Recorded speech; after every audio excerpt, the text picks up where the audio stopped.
فاسألوا أهل الذكر إن كنتم لا تعلمون তোমরা যদি না জানো তবে জ্ঞানীদেরকে জিজ্ঞাসা করো। السلام عليكم ورحمة الله وبركاته. الحمد لله ولي الصالحين رب السماوات والأرض وما بينهما رب العالمين. هو أول ليس قبله شيء وآخر ليس بعده شيء وظاهر ليس فوقه شيء وباطن ليس دونه شيء. وأشهد أن لا إله إلا الله وحده لا شريك له وأشهد أن محمدا عبد الله ورسوله إمام المتقين وسيد الأولين والآخرين عبد ربه حتى أتاه اليقين فصلوات الله وسلامه عليه وعلى آل بيته الطيبين الطاهرين وعلى أزواجه أمهات المؤمنين وعلى أصحابه والتابعين ومن تبعهم بإحسان إلى يوم الدين وسلم تسليما كثيرا. أما بعد. যাবতীয় প্রশংসা শুধুমাত্র আল্লাহ রাব্বুল আলামিনের জন্য। দরুদ ও সালাম বর্ষিত হোক প্রিয় নবী মুহাম্মদ ইবনে আব্দুল্লাহ সাল্লাল্লাহু আলাইহি ওয়াসাল্লাম, তার পরিবারবর্গ এবং তার সকল অনুসারীদের প্রতি। সম্মানিত শ্রোতামণ্ডলী, প্রিয় ভাই বন্ধুগণ, আজ রোজ জুমাবার 22 দুলকাদা 1442 হিজরি,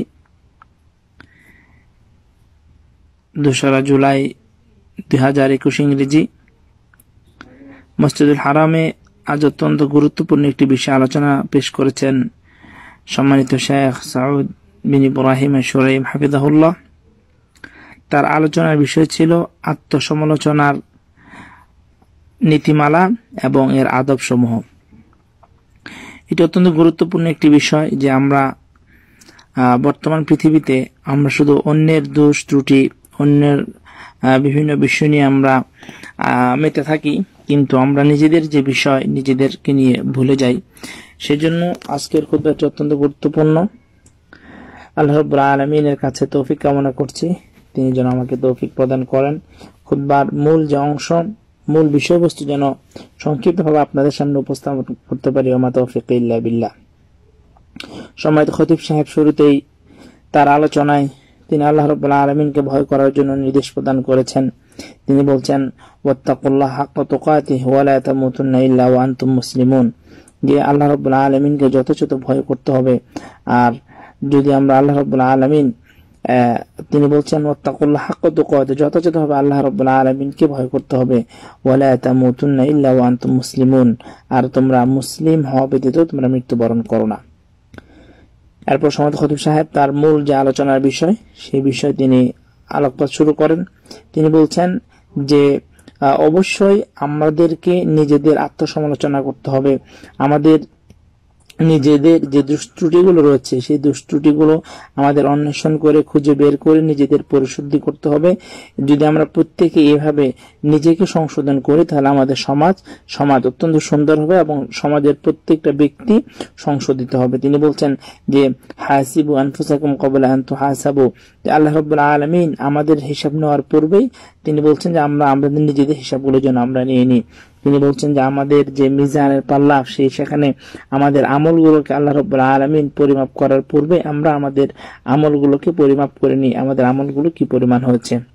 তিনি বলছেন যে আমরা যদি দুনিয়াতে আমাদের আমলগুলোকে, আমাদের হিসাব যদি আমরা নিজেরাই করি, তাহলে আল্লাহ রাব্বুল আলামিনের কাছে আমাদের যে হিসাব হবে সেটা অনেক সহজ হয়ে যাবে, কেননা এর মাধ্যমে আমরা আমাদের কাজগুলোকে পরিশুদ্ধ করতে পারবো।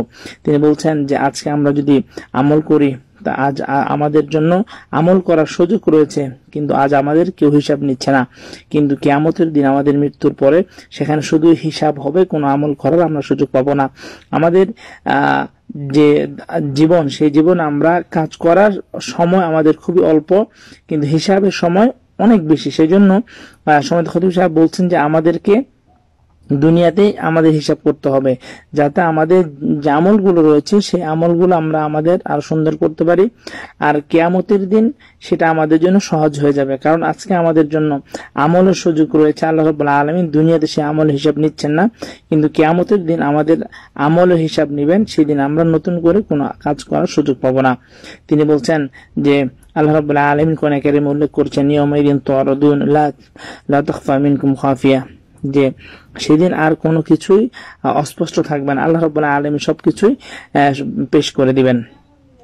হাসান বসরি রাহিমাহুল্লাহ তিনি বলছেন যে একজন প্রকৃতপক্ষে মুমিন সে অবশ্যই তার যে নফস রয়েছে, তার যে আত্মা রয়েছে, সে আত্মাকে যথাযথভাবে সে কন্ট্রোল করবে, সে তার নফসকে পরিচালনা করবে, সে আল্লাহ রাব্বুল আলামিনের জন্য তার নফসের হিসাব নেবে।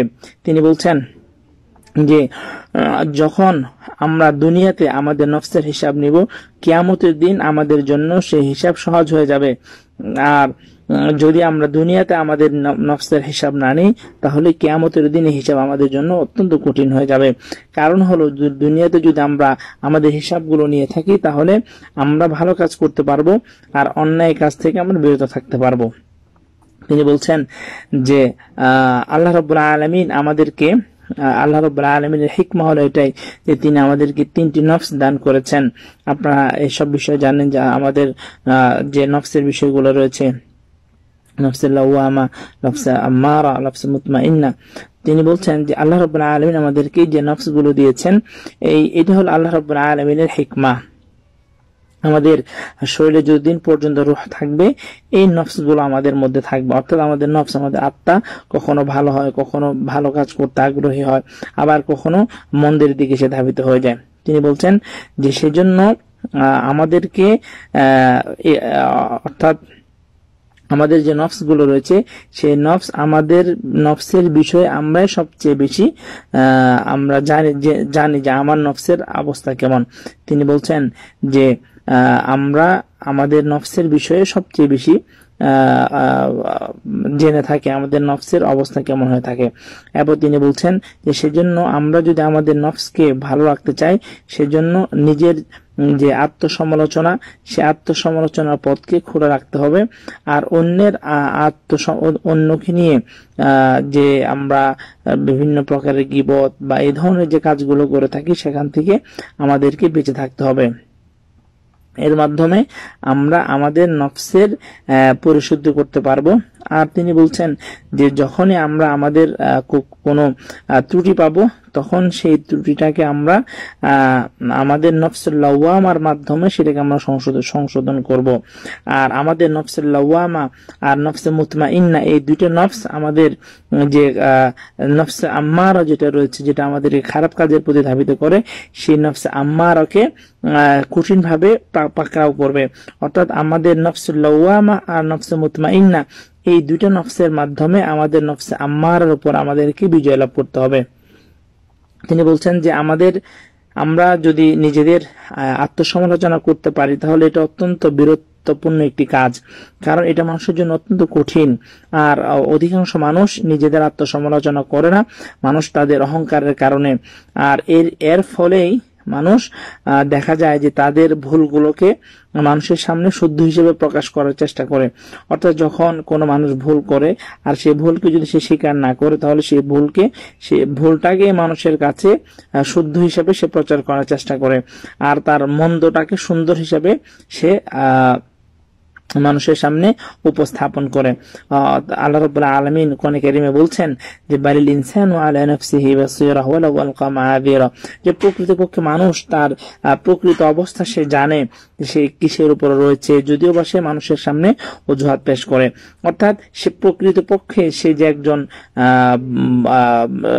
ভুলকারী ব্যক্তি, সে যে বারবার ভুলে লিপ্ত হচ্ছে, এই ভুলটা সম্পর্কে সে নিজে অবগত রয়েছে, যদিও বা সেটা সে অস্বীকার করে কিংবা সেই খারাপটাকে সে ভালোভাবে মানুষের সামনে উপস্থাপন করে। এরপর তিনি বলছেন যে আমাদের প্রত্যেকের জন্যই কর্তব্য হলো আমরা আমাদের নফসকে পরিশুদ্ধ করা। এবং তিনি বলেন যে এই ক্ষেত্রে আমাদেরকে অবশ্যই জানতে হবে যে আমরা যেন এই ধরনের না করি যে আমরা এই তো কিছুদিন পরে ইনশাআল্লাহ আমার ভুলগুলো শুধরিয়ে নিব, কিংবা শুধুমাত্র অন্যের দুষ্টুটি নিয়েই আমরা ব্যস্ত থাকবো। তিনি বলছেন সেখান থেকে আমাদেরকে ফিরে আসতে হবে, বরং যখনই আমরা আমাদের কোনো দোষ পাবো সেটাকে আমরা শুধরিয়ে নিব। তিনি বলছেন যে বর্তমান সময়ে মানুষ দেখা যায় যে নিজেদের দুষ্টুটিগুলো বাদ দিয়ে শুধুমাত্র অন্যের দুষ্টুটি নিয়েই সে লিপ্ত হয়ে পড়ে। আল্লাহ রাব্বুল আলামিন কোরআনে কারীমে বলছেন ওয়ালা উকসিমু বিন-নাফসিল লাওয়ামা। তিনি বলছেন যে এই আয়াতের মাধ্যমে অত্যন্ত সুন্দর একটি মেসেজ আমাদেরকে আল্লাহ রাব্বুল আলামিন দিয়েছেন। সেটা হলো যে এখানে আত্মসমালোচনা করার যে বিষয়টা, তিনি বলছেন যে এই আয়াত থেকে আমরা এই কথা বুঝতে পারি যে এই আয়াত থেকেই আত্মসমালোচনার বিষয়টা এবং নিজেকে পরিশুদ্ধ করার বিষয়টা আল্লাহ রাব্বুল আলামিন কতটুকু গুরুত্ব দিয়েছেন। এই আয়াত আল্লাহ রাব্বুল আলামিন কসম করে বলেছেন লা ওয়ালা উকসিমু বিন-নাফসিল লাওয়ামা। এখানে ইবনে কাসির রাহিমাহুল্লাহ এই আয়াতের ব্যাখ্যা হাসান বসরি রাহিমাহুল্লাহ থেকে তিনি উল্লেখ করেছেন। তিনি বলেছেন যে ইন্নাল মুমিনা, যে মুমিন, একজন মুমিন ব্যক্তি সে সর্বদাই তার প্রতিটি কর্মের জন্য সে যা কাজ করছে, যে পানি পান করছে, খাবার গ্রহণ করছে, কথা বলছে, প্রতিটা কাজের জন্যই সে নিজেকে জিজ্ঞাসার সম্মুখীন করে যে সে যে কাজ করছে সেই কাজটা কতটুকু ভালো করেছে, সেই কাজটা আল্লাহ রাব্বুল আলামিনের জন্য হচ্ছে কিনা। আর একজন মন্দ ফাজের যে ব্যক্তি, অন্যায়কারী কিংবা যে গুনাহের মধ্যে লিপ্ত, সে এই সব নিজের যে হিসাব করা, সেই হিসাবের মধ্যে সে কখনোই নিজেকে হিসাব করে না। ওয়া ইন্নাল ফাজরা ইয়ামদি কুদুমান কুদুমা। তিনি বলছেন যে আর ফাজের ব্যক্তি সে সামনের দিকে অগ্রসর হয়, আর সে কখনোই মা ইউআতিবু নাফসাহু, সে কখনোই তার নিজেকে তিরস্কার করে না। নিজের যে কর্ম রয়েছে সেই কর্মগুলো ভালো হচ্ছে নাকি খারাপ হচ্ছে সেই বিষয়ে সে কখনোই ভ্রুক্ষেপ করে না। মালিক ইবনে দিনার রাহিমাহুল্লাহ তিনি বলছেন যে একজন তিনি তার নিজেকে বলতেন যখন বিভিন্ন সময় তিনি উপস্থিত, তার মধ্যে বিভিন্ন সময়ের পরিবর্তন হতো, তিনি বলতেন যে নিজের নফসকে বলতেন যে তুমি তো ওটার তোমার মধ্যে ওই ত্রুটি রয়েছে। এরপর তিনি নিজেকে তিরস্কার করতেন, আর এরপর তিনি কোরআনে কারীম তেলাওয়াত করতেন। এবার সমাজ খতিব সাহেব উল্লেখ করেছেন মাইমুন ইবনে মাহরান তার একটি ঘটনা, তার একটি উদ্ধৃতি। তিনি বলছেন যে একজন মুমিন ব্যক্তি প্রকৃতপক্ষে কখনোই মুত্তাকি হতে পারে না যখন সে নিজের হিসাব বা নিজের আত্মসমালোচনা সে নিজে না করে। এবং তিনি বলছেন যে অবশ্যই একজন মানুষ নিজের আত্মসমালোচনা করবে সেভাবে যেভাবে দুইজন ব্যবসায়িক অংশীদার একে অপর থেকে নিজের হিসাব বুঝে নেয়, ঠিক সেভাবেই প্রত্যেক ব্যক্তি তার নিজের আত্মসমালোচনা করবে, তার যে ত্রুটিগুলো কোথায় রয়েছে, তার ভালো কাজগুলো কোথায় রয়েছে, এবং সেখান থেকে সে শুধরে নেবে। এরপর তিনি বলছেন যে সালেহিনগণদের মধ্যে একটি কথা ছিল যে মানুষের নফস হলো খায়েন, অর্থাৎ সে সর্বদা মানুষের সাথে খেয়ানত করে। যদি কোনো মানুষ নিজের আত্মসমালোচনা না করে তাহলে সেই মানুষের সবকিছুই সে নফস তাকে ধ্বংস করে দিবে। আর এরপর তিনি বলছেন যে সালেহিনগণদের মধ্যে একথা প্রচলন ছিল যে মানুষ যেন 4টি সময় থেকে গাফেল হয়ে না যায়, অর্থাৎ 4টি সময় অত্যন্ত গুরুত্বপূর্ণ। তার মধ্যে একটি সময় হলো যখন সে মোনাজাত করবে, আল্লাহ রাব্বুল আলামিনের কাছে সে চাইবে, তখন যেন সে গাফেল হয়ে না যায়। দ্বিতীয় একটি সময় হলো যখন সে নিজের আত্মসমালোচনা করবে, অর্থাৎ আত্মসমালোচনাটা অত্যন্ত গুরুত্বপূর্ণ একটি সময়, এই সময় সে যেন গাফেল হয়ে না যায়।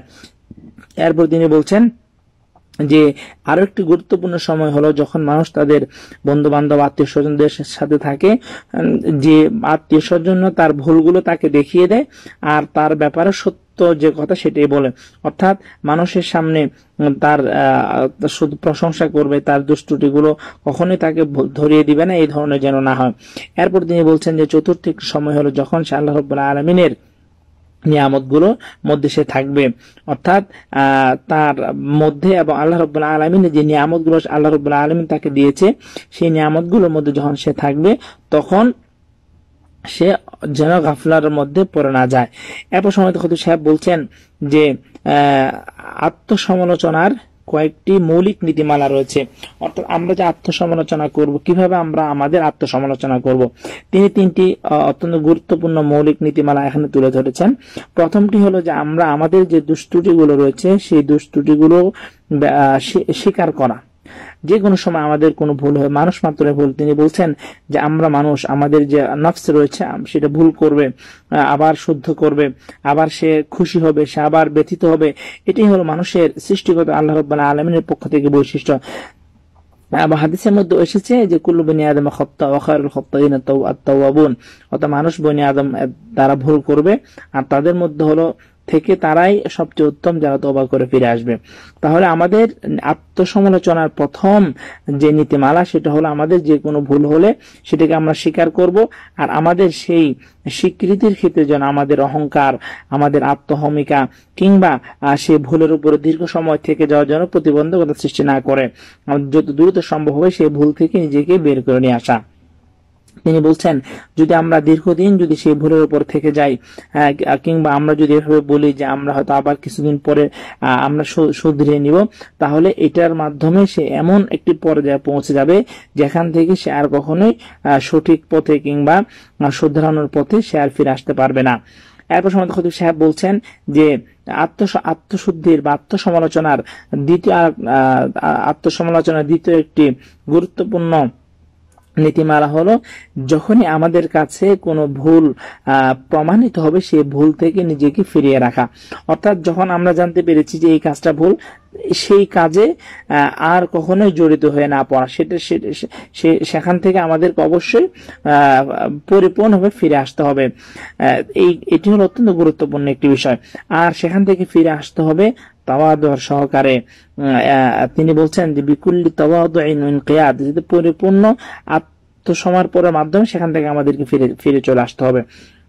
দ্বিতীয় যে মূলনীতি তিনি উল্লেখ করেছেন সেটা হলো যে আমাদের যেন বারবার সে একই ভুলের মধ্যে যেন আমরা পতিত না হই। হাদিসের মধ্যে এসেছে আল মুমিনু লা ইউলদাগু ফি জুহরিন ওয়াহিদ মাররাতাইন, যে একজন মুমিন কখনোই দুই জায়গায় অর্থাৎ একই ভুল, অর্থাৎ হাদিসের মূল অর্থ হলো যে লা ইউলদাগ, সে তাকে কখনো কোনো বিষাক্ত জিনিস তাকে কামড় দেয় না একই গর্ত থেকে।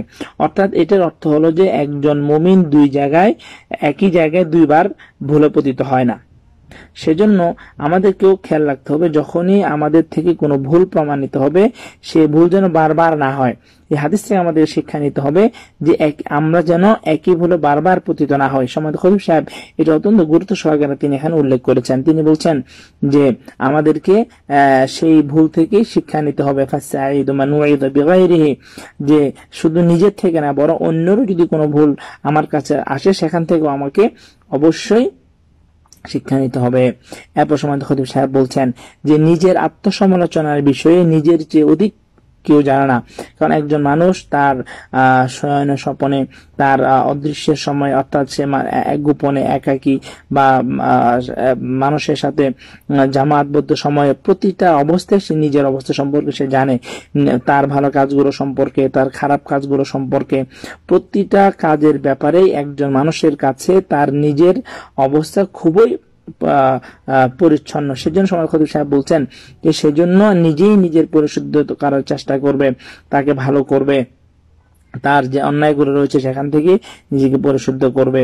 আর কিছুদিন পর পর তার নিজের যে কাজগুলো রয়েছে সেই কাজগুলোর মধ্যে সে আবার চেক করে দেখবে যে সে যে কাজগুলো করছে সেগুলো ভালো করছে নাকি খারাপ করছে। আবার সমাজ খতিব সাহেব বলছেন যে যদি এইভাবে আমরা করি তাহলে আমরা অন্যের যে দুষ্ত্রুটিগুলো রয়েছে সেদিকে আমরা আর যাব না, অন্যের দুষ্ত্রুটি নিয়ে আমরা লিপ্ত হব না। এর মাধ্যমে লাহাসুনাতিল হাল, আমাদের অবস্থা অনেক সুন্দর হয়ে যাবে। আমাদের যে পারস্পরিক যে দ্বন্দ্ব কিংবা পারস্পরিক যে হিংসা বিদ্বেষ সৃষ্টি হয় সেখান থেকেও আমরা বেঁচে যেতে পারবো। তারপর সমাজ খতিব সাহেব বলছেন যে আর যদি আমরা অন্যের দোষ ত্রুটি নিয়ে ব্যস্ত হয়ে যাই তাহলে এর মাধ্যমে দুটো ক্ষতি রয়েছে। একটি ক্ষতি হলো যে আমরা অন্যের যে হারাম বিষয় রয়েছে বা তার সম্মানের আঘাত সৃষ্টি করে এই ধরনের বিষয় আমরা অন্বেষণ করছি। অপরটি হলো যে নিজের ত্রুটি সম্পর্কে আমরা গাফেল হয়ে যাচ্ছি। আর এটির মাধ্যমে সামাজিক যে বেধি মানুষের মধ্যে পারস্পরিক বিভিন্ন প্রকারের ঝগড়া বিবাদ এর মাধ্যমে সৃষ্টি হয়। যদি আমরা এখান থেকে বেঁচে থাকতে চাই তাহলে অন্যের দোষ ত্রুটি খোঁজা থেকে বিরত থাকতে হবে, আর নিজের যে দোষ ত্রুটিগুলো রয়েছে নিজের দোষগুলো নিজের সামনে আনতে হবে এবং সেখান থেকে নিজেকে পরিশুদ্ধ করতে হবে। এবার সময় খতিব সাহেব বলছেন যে যখন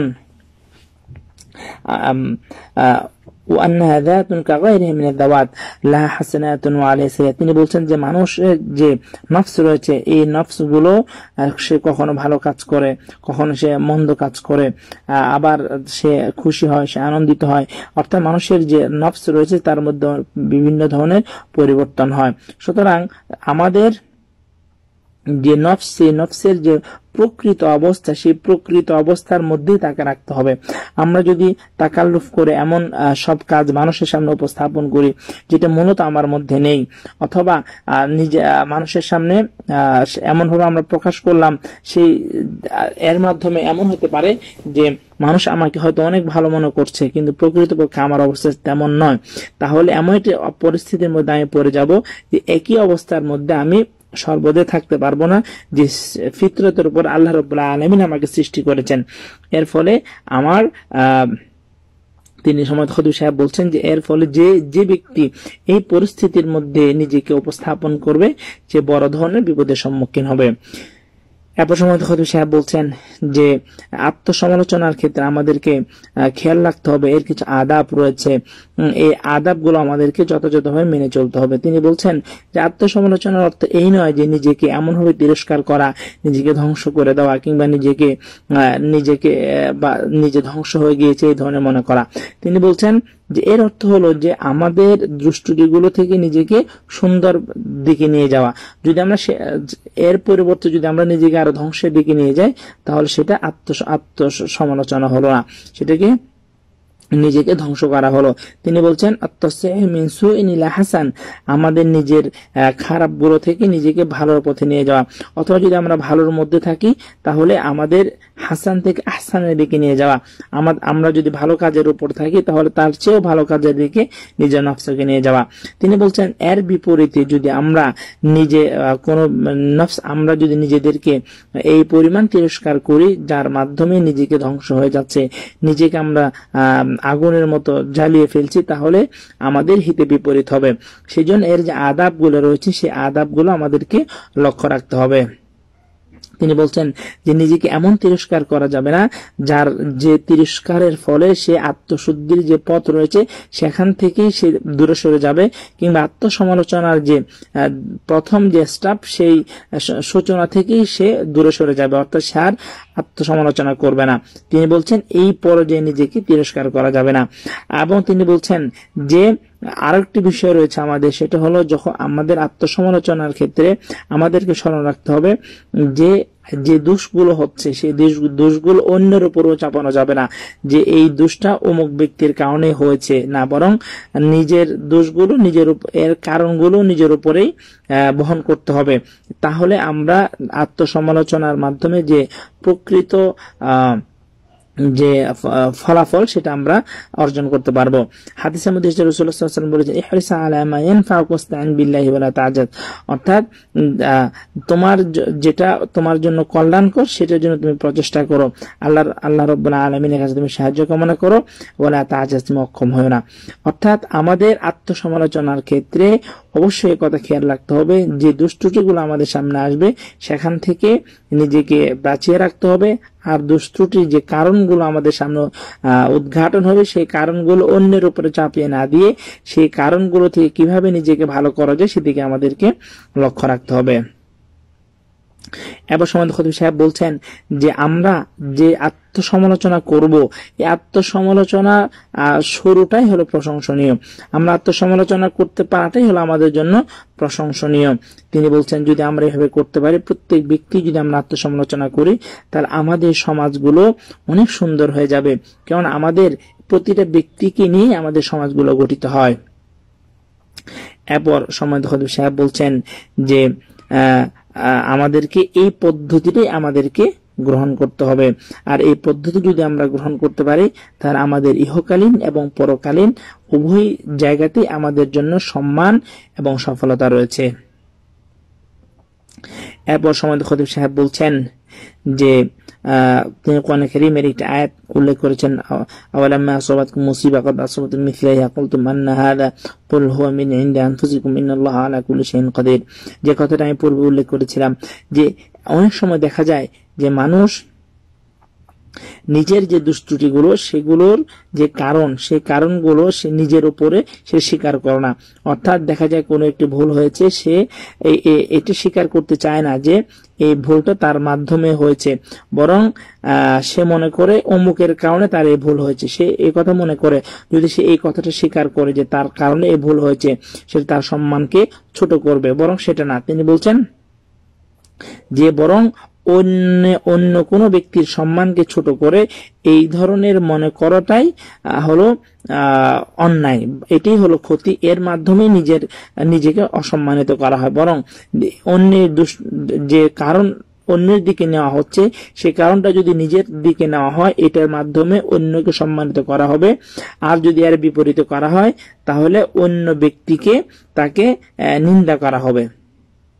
সেজন্য তিনি বলছেন যে সেজন্য যে কোনো দুষ্ত্রুটি যেটা যখন প্রকাশিত হবে, সেই দুষ্ত্রুটিকে নিজের দিকেই সম্বোধন করাটাই হলো প্রকৃতপক্ষে যারা নিজেদেরকে আত্মসমালোচনা করতে চায় তাদের জন্য এটা অত্যন্ত মঙ্গলকর। এরপর সম্মানিত খতিব সাহেব বলছেন যে আমাদেরকে অবশ্যই খেয়াল রাখতে হবে, মৌলিক কিছু বিষয় রয়েছে যে বিষয়গুলো আমরা সকলেই মেনে থাকি। তা হলো যে প্রত্যেক মানুষ যা অর্জন করে তার বিনিময় তাকে পেতে হবে। আল্লাহ রাব্বুল আলামিন কোরআনে কারীমে বলেছেন, কুল্লু নাফসিন বিমা কাসাবাত রাহিনা ওয়া আল্লাইসা লিল ইনসানি ইল্লা মা সাআ।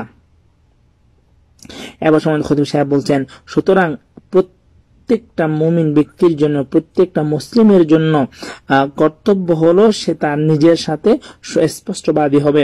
তার প্রতিটা কর্ম, তার প্রতিটা কথা, তার প্রতিটা সিদ্ধান্ত ক্ষেত্রে সে স্পষ্টবাদী হবে, যাতে সে এই প্রতিটা কর্মের যে আত্মসমালোচনা আছে, সেই সমালোচনা যেন সে সঠিকভাবে এবং খুবই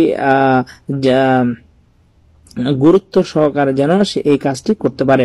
তিনি বলছেন যখন আমরা এটি করতে পারবো, তাহলে আমাদের আমাদের যে আল্লাহ রাব্বুল আলামিন যে আমাদেরকে সৃষ্টি করেছেন আল্লাহ রাব্বুল আলামিনের ইবাদত করার জন্য, সেটা আমরা যথাযথভাবে করতে পারবো। এরপর তিনি বলছেন যে আর আমাদের আত্মসমালোচনার ক্ষেত্রে সঠিক আমাদের যে নিয়ত, সেটা আমাদের অত্যন্ত গুরুত্বপূর্ণ। সেই সঠিক নিয়তের মাধ্যমে আমাদেরকে আত্মসমালোচনা করতে হবে। তিনি তো উদাহরণ দিয়ে বলছেন, যখন কোনো লাঠি সুন্দরভাবে দাঁড়িয়ে থাকবে, তখন তার ছায়াটাও সুন্দরভাবে দাঁড়িয়ে থাকবে। আর যদি লাঠিটা বাঁকা হয়ে যায়, তাহলে তার ছায়াটাও বাঁকাই হবে। তিনি বলছেন যখন আমরা নিজেদেরকে আত্মসমালোচনা করব আর এর মাধ্যমে নিজেকে পরিশুদ্ধ করব, আমরা সুন্দরভাবে ইবাদত করব, ইসলামের বিধানগুলো মেনে চলবো, আমরা আমাদের যে প্রভাব বা আমাদের যে ছায়া, এর মাধ্যমে যে উপকারিতা, এটা মানুষ এবং সমাজে সবাই পাবে। আর যদি আমরা নিজেরা আত্মসমালোচনা না করি কিংবা আমরা ভুল করি এবং অন্যের দুষ্ত্রুটি নিয়ে যদি আমরা সর্বদাই যদি লেগে থাকি, তাহলে এর মাধ্যমে যে কুফল বয়ে আনবে, সেটা সমাজের জন্য এবং নিজের উপর, সকলের উপরে এই কুফল থাকবে। সেজন্য তিনি বলছেন যে আমাদের এইভাবে আমাদেরকে আত্মসমালোচনা করতে হবে। প্রিয় সম্মানিত ভাইয়া বন্ধুগণ, তাহলে আজকের খুতবা থেকে আজকের মূল যে বিষয়, সেটি হলো আমরা আত্মসমালোচনার ক্ষেত্রে তিনি 3টি মৌলিক নীতিমালা উল্লেখ করেছেন। সেই 3টি মৌলিক নীতিমালা আমাদেরকে মেনে চলতে হবে। প্রথমটি হলো তিনি বলেছেন যে কোনো ত্রুটি যদি পাওয়া যায়, সেটাকে স্বীকার করা। দ্বিতীয় নাম্বার হলো সেই দুষ্ত্রুটি থেকে চিরদিনের জন্য ফিরে চলে আসা। তৃতীয়টি হলো সেই দুষ্টটি বারবার না করা। এইভাবে আমাদেরকে এই মূলনীতির উপরে আত্মসমালোচনা করতে হবে। এরপর তিনি অনেকগুলো আদাব উল্লেখ করেছেন যে আমরা নিজেদেরকে যেন ধ্বংসের মধ্যে ফেলে না দিই, কিংবা আত্মসমালোচনার অর্থ হলো নিজের পরিস্থিতির উন্নতি করা। সেই উন্নতি করার ক্ষেত্রে যদি আমরা নিজেদেরকে আরো অধঃপতনের দিকে নিয়ে যাই তাহলে হিতে বিপরীত হবে। সেই ক্ষেত্রে আমরা আত্মসমালোচনার পরিবর্তে নিজেকে ধ্বংসের দিকে নিয়ে যাব, সেখান থেকে আমাদেরকে বেঁচে থাকতে হবে। আল্লাহ রাব্বুল আলামিন আমাদেরকে তৌফিক দান করুন। আল্লাহুম্মা আমিন। ওয়া সাল্লাল্লাহু আলা নবিয়িনা মুহাম্মদ ওয়া আলা আলিহি ওয়া আসহাবিহি আজমাইন। আসসালামু আলাইকুম ওয়া রাহমাতুল্লাহি ওয়া বারাকাতুহু।